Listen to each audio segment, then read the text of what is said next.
ვენეცია. ქალაქი წყალზე ვენეციის ლაგუნის კუნძულებზე მდებარეობს, რომლებიც ერთმანეთთან უამრავი ხიდითაა დაკავშირებული.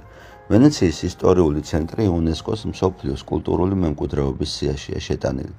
აქ ხომ მე-14-მე-16 საუკუნეების არქიტექტურული ძეგლებია შემორჩენილი. კაშკაშა ვარსკვლავი მსოფლიოს სხვა ქალაქებს შორის, ადრიატიკის მარგალიტი, 1000-წლოვანი ქალაქი მხატვრების, პოეტებისა და ხელოვანი ხალხის მრავალი თაობის შთაგონების წყარო იყო.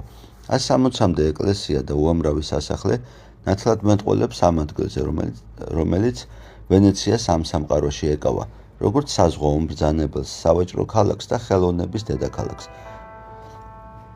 ჩვენს წელთაღრიცხვამდე მე-3 საუკუნეში რომაელებმა დაპყრობითი მსვლელობა განახორციელეს ჩრდილოეთით. ვენეტებით დასახლებულ მხარეში სწორედ ვენეტებს უკავშირდება სახელწოდება ვენეცია.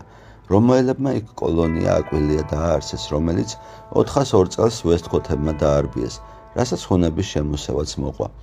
აკვილეის დაცემის შემდეგ მოსახლეობამ ლაგუნის კუნძულებზე გადაინაცვლა დამპყრობლებს შორის. სანაპიროს ათვისება რიალტოს კუნძულებიდან დაიწყო და რომის იმპერიის დაცემის პერიოდშიც გაგრძელდა. ლეგენდის თანახმად ვენეციის დაარსების თარიღი 421 წლის 25 მარტი მიიჩნევა. აქ მისდევდნენ მეთევზეობას, მარილით ვაჭრობას, რასაც მოგვიანებით ხე, ტყე, კვების პროდუქტები და ბეწვეულიც დაემატა. სახლებს ხემინჯებზე აშენებდნენ. 466 წელს პირველი თვითმმართველობის ორგანო აირჩიეს. 529 წლისთვის ადრიატიკის ზღვაზე ყველაზე ძლიერი ფლოტი ჰყავდათ.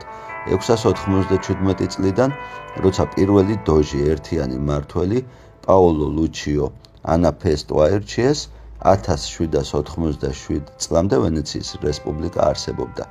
თავიანთ მფარველად ვენეციელებმა წმინდა მარკოს მახარებელი აირჩიეს და მისი წმინდა ნაწილები ალექსანდრიიდან გადმოიტანეს.